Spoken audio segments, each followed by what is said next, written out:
The therapy chamber was unusually cold that day, not physically, but in presence.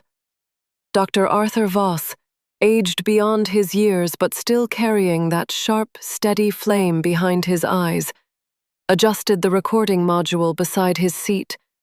The quiet hum of the USH Vanguard's life support systems was the only noise before the heavy doors slid open. He didn't need to look up. He could feel the weight of what entered the room. Thick, clawed feet clanked against the metallic floor. The scent of scorched iron and oil filled the air. A figure nearly 7 feet tall, broad-chested, armor-plated even in chains, stepped into view and sat on the reinforced patient chair with a grunt. Jet-black skin, tusked jaw, glowing red eyes, the last of the Iron Fist Orcs, a relic from a time when species tried to erase one another from existence. Voss pressed the record button. Dr. Voss, calmly. Designation. The creature's deep voice rumbled like gravel in a drum. Gorrak, last warbringer of the First Sun Legion. You requested this session. You said you wanted to speak of your most valued mission. Aye, the one that almost broke the stars. Begin when you're ready. It began long before your species ever knew the truth, before Earth had the teeth to bite back. You named it 3-Eye Atlas. A comet, you thought. Pretty name.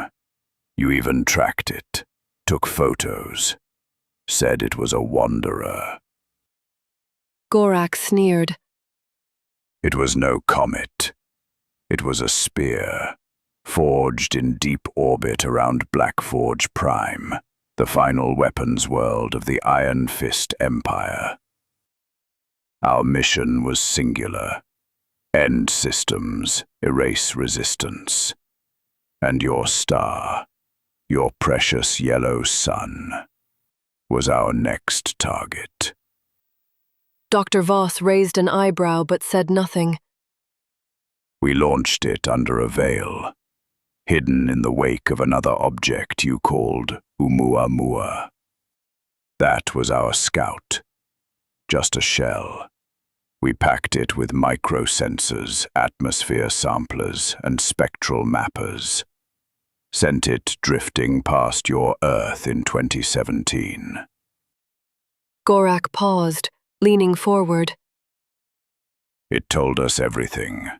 Your satellites, your weaknesses, your potential. Atlas wasn't designed to crash into your sun. No, it was built to enter its corona, release a compression core, and detonate its heart. A planned stellar ignition.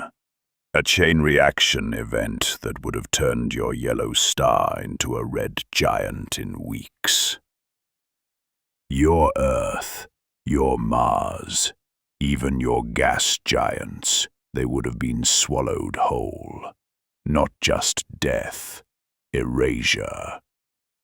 And we'd watch from the edge of your system sipping combustion wine.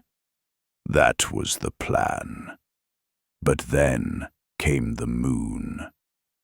Gorrak's voice changed, lower, more uncertain.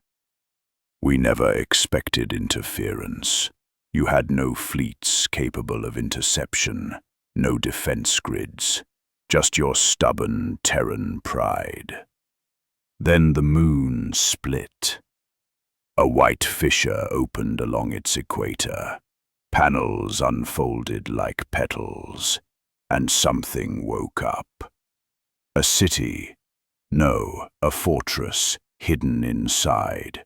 Glowing structures, towers, something that hummed with tech older than my people's dreams. Dr. Voss interjected for the first time in minutes. You speak of the Anunnaki. You called them myth. We called them ghosts. But that day they were neither. They sent a wave of gravity distorters, like invisible hands, and collapsed 3-eye Atlas inward, from a spear to a cinder. Gorrak leaned back, thick fingers twitching as if holding on to something long gone. His voice lost some of its brutal pride. What replaced it was something heavier.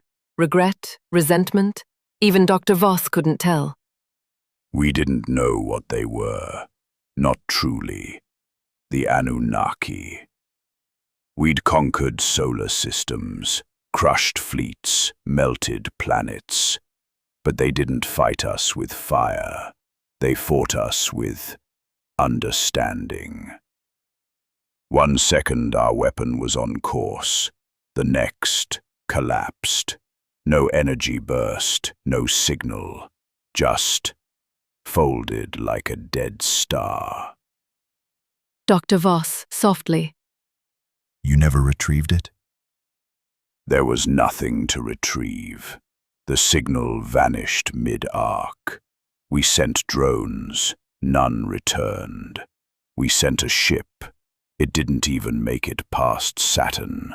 Gravity waves crushed its hull like paper. And then the whispers began. The Iron Fist believed in dominance, fear.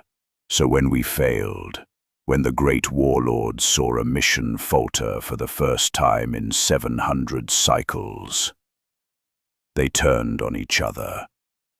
Blame became a currency. Executions replaced strategy. For every failure, another general died. My warband was scattered. I was captured by those I once led. Dr. Voss interjects. Yet here you are, not executed, not abandoned. Why? Gorrak's tusks flex. He looks at the floor. Because I saw it. The moment our power ended, not when Atlas imploded. No, it was when the moon opened. That's when I knew we were not the apex. We were just another predator in a jungle older than we could imagine. I defected. Quietly. I leaked the records. Your kind intercepted fragments. Called them myths. Ancient depictions of gods, of watchers, of fallen stars. That was me, Voss.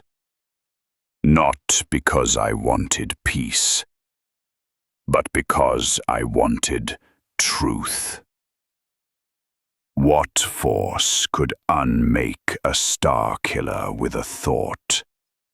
Who chooses to watch rather than rule?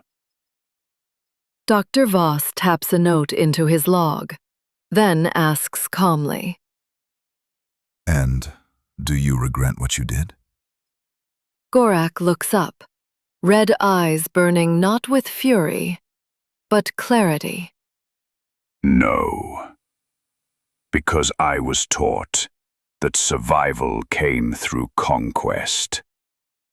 But humanity. You survived through hope.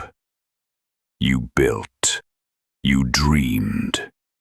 Even as we tried to kill your sky. And the Anunnaki. They didn't save you because you were strong.